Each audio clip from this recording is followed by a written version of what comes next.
مرتدین، منکرین زکوٰۃ، لشکر اسامہ کی روانگی، جھوٹے مدعیان نبوت۔ جو لوگ اللہ کے نبی صلی اللہ علیہ وسلم کے آخری دنوں میں مسلمان ہوئے تھے، ابھی اس طرح سے پکا اسلام ان کے دلوں میں نہیں ہوا تھا، ان میں سے کچھ لوگوں نے جو زیادہ ہی ڈگمگا گئے، کچے ذہن کے مالک تھے، ان کے خلاف بھی جہاد کیا گیا۔ پھر کچھ لوگوں نے زکوٰۃ دینے سے انکار کر دیا، ان کے خلاف بھی لڑائی ہوئی، ان سے زکوٰۃ وصول کی گئی۔ پھر ایک لشکر بھیجا تھا اللہ کے نبی صلی اللہ علیہ وسلم نے اپنے آخری دنوں میں، وہ بھی مدینہ کے قریب تھا کہ آپ صلی اللہ علیہ وسلم کا وصال ہو گیا۔ وہ خبر سن کے واپس آ گئے۔ اب حضرت ابوبکر صدیق رضی اللہ تعالیٰ عنہ کہتے تھے کہ میں اس لشکر کو ضرور بھیجوں گا، لیکن بقیہ صحابہ میں سے کچھ لوگ کہتے تھے کہ مدینہ میں ابھی ضرورت ہے فوج کی، جو فتنہ پھیلا ہوا ہے تو اس کو نہ بھیجیں، مدینہ میں رکھیں۔ لیکن ابوبکر صدیق رضی اللہ تعالیٰ عنہ نے بھیجا، کیونکہ وہ کہتے تھے اللہ کے نبی صلی اللہ علیہ وسلم نے جس کو بھیجا، جس لشکر کو، میں اس کو نہیں روک سکتا۔ چوتھے نمبر پہ جھوٹے نبی۔ کچھ لوگوں نے نبوت کا دعویٰ کر دیا۔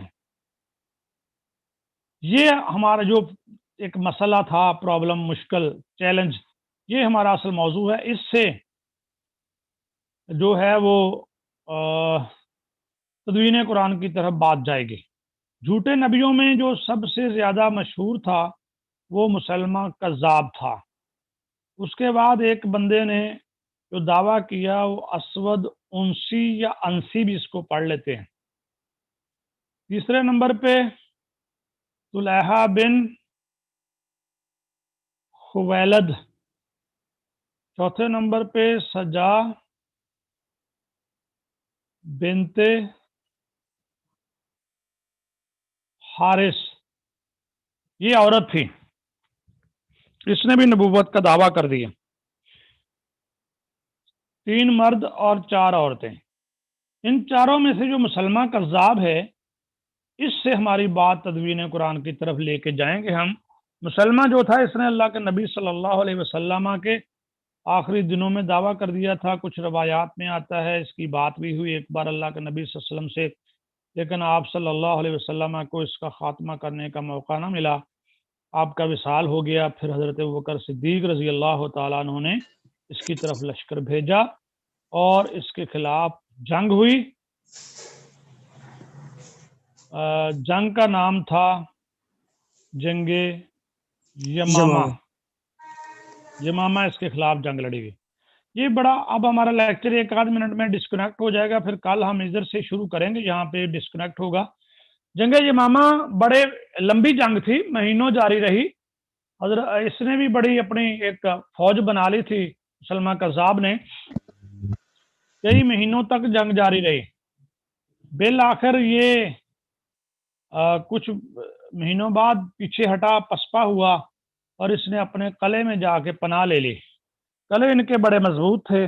اب مسلمانوں کو پھر مشکل پیش آئی کہ اب کس طرح سے حملہ کیا جائے، اس کا خاتمہ کیا جائے۔ تو ایک صحابی رسول نے کہا کہ مجھے آپ لوگ اوپر اٹھا کے نیزوں پہ کسی طرح سے دیوار کے اوپر سے اندر پھینک دو، میں کوشش کروں گا کہ دروازہ کھول دوں۔ تو ایسا ہی کیا گیا، انہوں نے اندر جا کے لڑتے لڑاتے گیٹ کھول دیا مین، زخمی بہت ہو گئے، شہید بھی ہو گئے بعد میں، لیکن مسلم آرمی اندر داخل ہوئی، انہوں نے پھر پورے زور و شور کے ساتھ جو ہے ان پر۔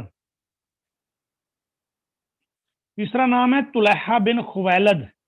طلحہ، اس کا نام کئی کتابوں کے اندر طلحہ اسدی بھی آتا ہے، اسدی۔ تو اندر جا کے حملہ کیا اور اس کو پھر قتل کیا۔ اس کو جس صحابی نے قتل کیا ان کا نام تھا وحشی بن حرب، وحشی بن حرب رضی اللہ تعالیٰ عنہ۔ یہ وہی صحابی ہیں جو مسلمان نہیں ابھی ہوئے تھے، جنہوں نے غزوہ احد کے اندر آپ صلی اللہ علیہ وسلم کے چچا حضرت امیر حمزہ رضی اللہ تعالیٰ عنہ کو شہید کیا تھا، لیکن بعد میں پکے سچے مسلمان ہو گئے تھے۔